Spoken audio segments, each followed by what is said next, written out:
Oi, pessoal, vamos falar de inveja? Todo mundo me pergunta muito sobre até que ponto a inveja pode atrapalhar as nossas vidas.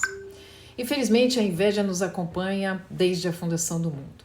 Lúcifer, um querubim, um anjo de luz, se rebelou contra Deus por invejar a Deus, querer tomar o lugar de Deus. E ele não só caiu do céu, como levou 1/3 dos anjos do céu e teve a sua morte eterna decretada.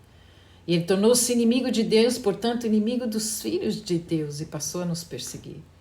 Tanto que a humanidade sofreu o primeiro crime, o primeiro assassinato, o primeiro derramar de sangue na terra por inveja.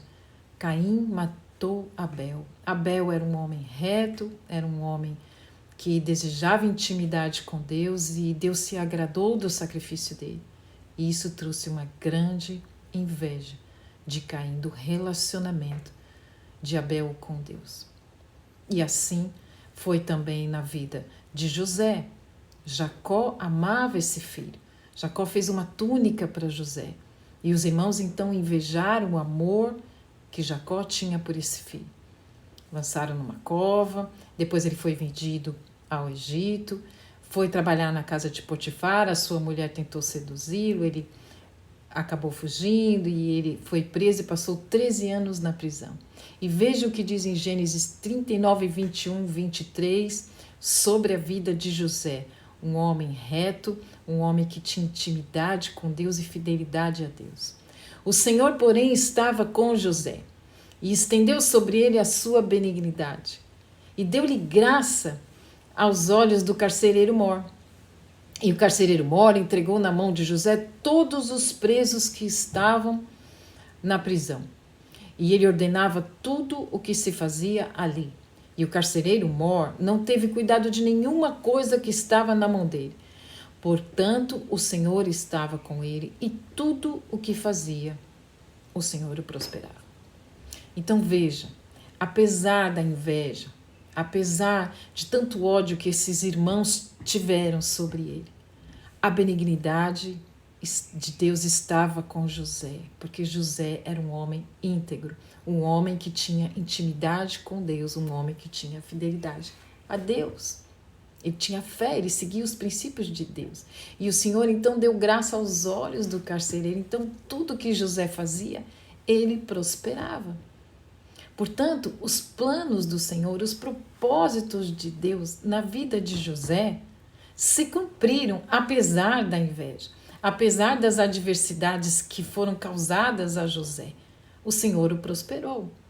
Portanto, os planos do Senhor não podem ser frustrados nas nossas vidas, mesmo com a inveja dos outros. Assim foi na vida de Moisés, com a rebelião de Coré. Coré se rebelou, levou líderes e a terra abriu e o Senhor engoliu Coré e os seus seguidores e deu vitória a Moisés. Moisés foi, libertou o povo do Egito, levando-os até Canaã. Então os propósitos do Senhor na vida de Moisés foram cumpridos, porque o Senhor era com ele. Assim na vida de Davi também.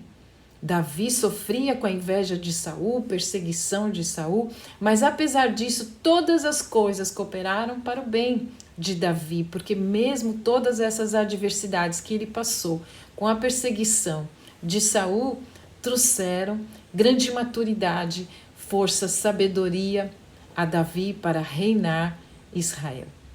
Então vejam, meus queridos, que mesmo com a inveja, que o Senhor é conosco, que grandes coisas Ele faz através das nossas vidas. Veja, Jesus teve inveja dos fariseus, mas o Senhor era com ele. E ele foi, cumpriu aquilo para que ele veio morrer na cruz.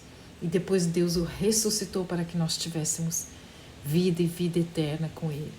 Então, ouça isso. Mesmo que a inveja você tenha invejosos sobre a sua vida, na verdade a luz que há em você, que há em mim, o poder de Deus que há em nós, revela as trevas que há no outro. O outro pode falar coisas ruins sobre você, falar mal de você, que você é feio, é feia, é brava, não tem sabedoria, ou fala mal, ou fala bem, ou prega mal, ou prega bem. Não importa o pensamento do outro, porque a sua reputação vem de Deus. É o Senhor que nos exalta porque andamos em retidão para a glória dele. Então, a inveja não vai tirar os propósitos de Deus na sua vida. Os propósitos de Deus vão se cumprir porque os planos do Senhor são muito maiores, são muito melhores do que você possa pensar ou imaginar. Os caminhos de Deus são maiores que os nossos. Portanto, não se preocupe, continue com intimidade com Deus. Ore por essas pessoas porque elas carecem de orações e perdão. Veja o que diz em Provérbios 14:30. O sentimento sadio é vida para o corpo, mas a inveja é podridão para os ossos.